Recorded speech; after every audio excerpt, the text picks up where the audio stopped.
No tenemos aún una teoría integral sobre la curiosidad.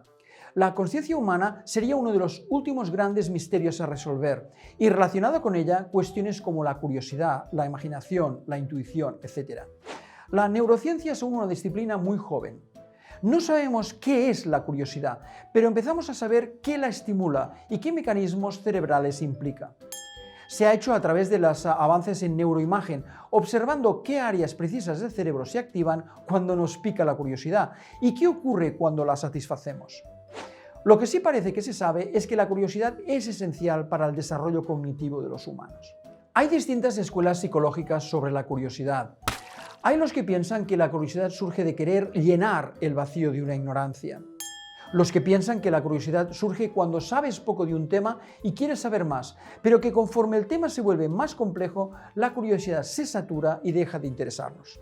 Hay los que dicen que hay una curiosidad por el simple placer de descubrir, sin más objetivos, haciendo de la curiosidad una característica humana que no podemos evitar.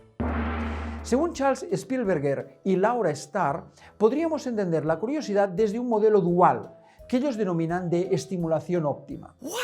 Cuando nos enfrentamos con algo nuevo, emerge una curiosidad por descubrirlo, entenderlo o simplemente explorarlo.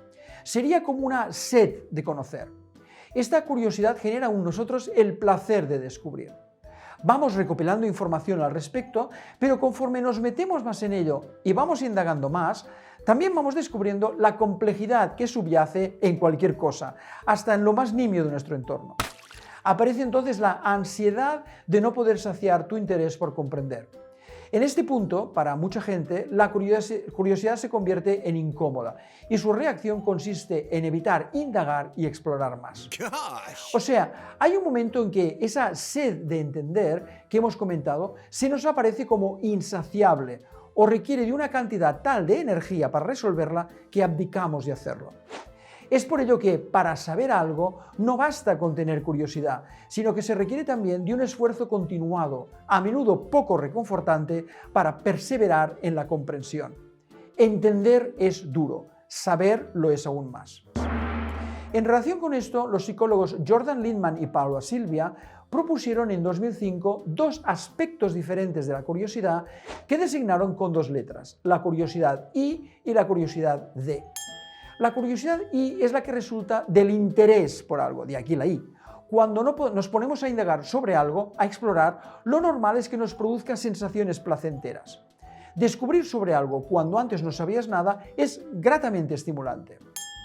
Por otro lado, la curiosidad D es la que resulta de sentirse desprovisto de información, de ahí la D, respecto a un tema, de verse ignorante sobre algo, de no entender qué es, cómo funciona, por qué existe, etc.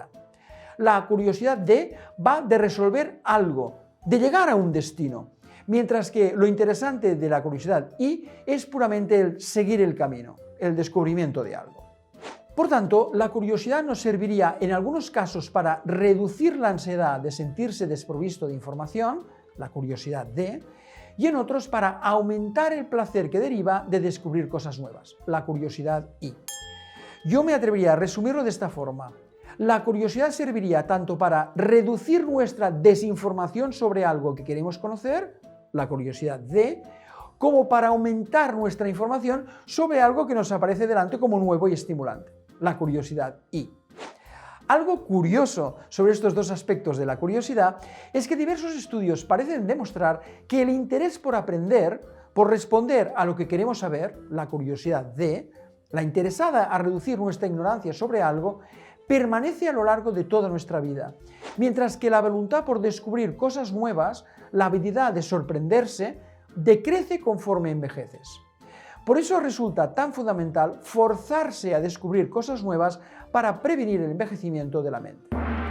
Aprender a mantener durante la vida el equilibrio entre la curiosidad y el placer de descubrir y la curiosidad de la necesidad de entender puede que resulte crítico para nuestra salud mental.